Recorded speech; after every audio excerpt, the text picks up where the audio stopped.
Coming up after the news on the BBC World Service, it's Hard Talk with me, Stephen Sacker. The rupture in relations between most of Europe and Russia since Vladimir Putin's invasion of Ukraine has left European governments struggling to end their dependence on Moscow's oil and gas. It turns out there was another arena in which Europe had become dangerously dependent on Russia: space. Without Russian rockets and other space know-how, Europe's short-term space plans are now in disarray. My guest is Josef Aschbacher, Director General of the European Space Agency. It is true that with the invasion of Russia and Ukraine, it was a wake-up call for many of us in the energy sector, on many other parts, that we suddenly have a war in front of our doors, and also in space. That's Josef Aschbacher on Hard Talk after the news. This is the BBC News with Fiona MacDonald. A second day of public hearings by the US Congressional Committee investigating the attack last year on the Capitol building has heard that Donald Trump was detached from reality. According to recorded video testimony from his former Attorney General William Barr, as the result of the last presidential election came in, Mr. Trump showed no interest in the facts. Instead, he preferred to embrace nonsense and crazy stuff. I made it clear I did not agree with the idea of saying the election was stolen and putting out this stuff, which I told the president was bullshit. And, I didn't want to be a part of it. And that's one of the reasons that went into me deciding to leave when I did. Global stock markets have fallen heavily amid growing concerns that the rising cost of living will be more difficult to control than anticipated. Afraid that the issue will trigger a global economic downturn, investors are selling off shares in Asia, Europe and the United States. In the US, the S&P 500 index closed nearly 4% lower.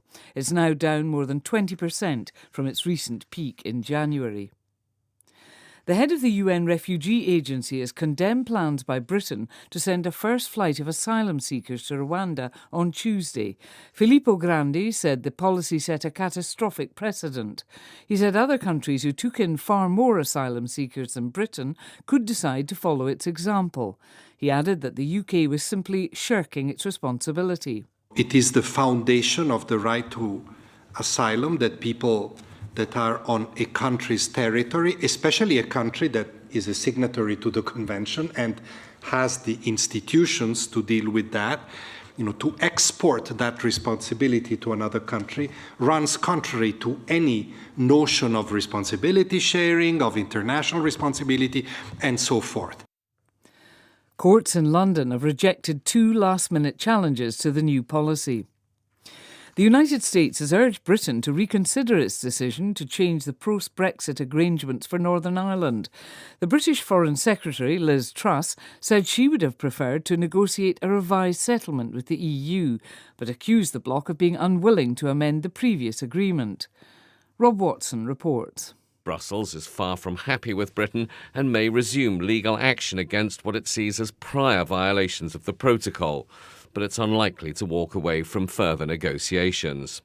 Although the government says the changes are needed to persuade unionists to return to power sharing in Northern Ireland, politicians representing nationalist and non-sectarian parties have written to Boris Johnson pointing out that a majority in the devolved assembly support the protocol and that the real problem is Brexit.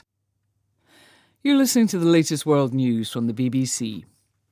The Cuban authorities have announced that more than 380 people have been convicted for their role in unprecedented anti-government protests last July. More than 2/3 of them were given sentences ranging from 5 to 25 years in jail after being charged with sedition, public disorder and robbery. As intense fighting continues in the Ukrainian city of Severodonetsk, President Volodymyr Zelensky has described the cost of the battle as terrifying during his nightly address. In recent days, government officials have estimated that across the whole of the front line, between 100 and 200 Ukrainian soldiers are being killed each day. Nick Beake reports. The battle for Severodonetsk has been as intense as any fight in the Donbass region. But it seems Russia is now on the cusp of taking the city.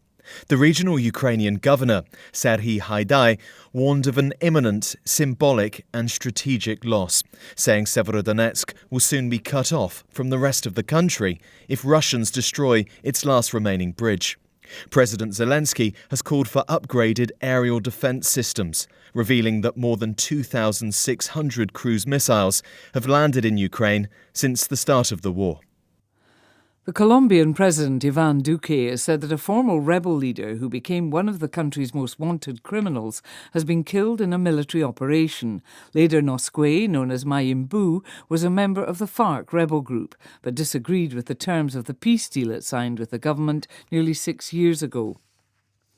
In football, Australia have qualified for the World Cup finals in Qatar after beating Peru in a penalty shootout following a 0-0 draw. The international qualifier took place in an air-conditioned venue that will be used during the tournament, which will be held there in November and December. The final World Cup place will be decided on Tuesday. BBC News.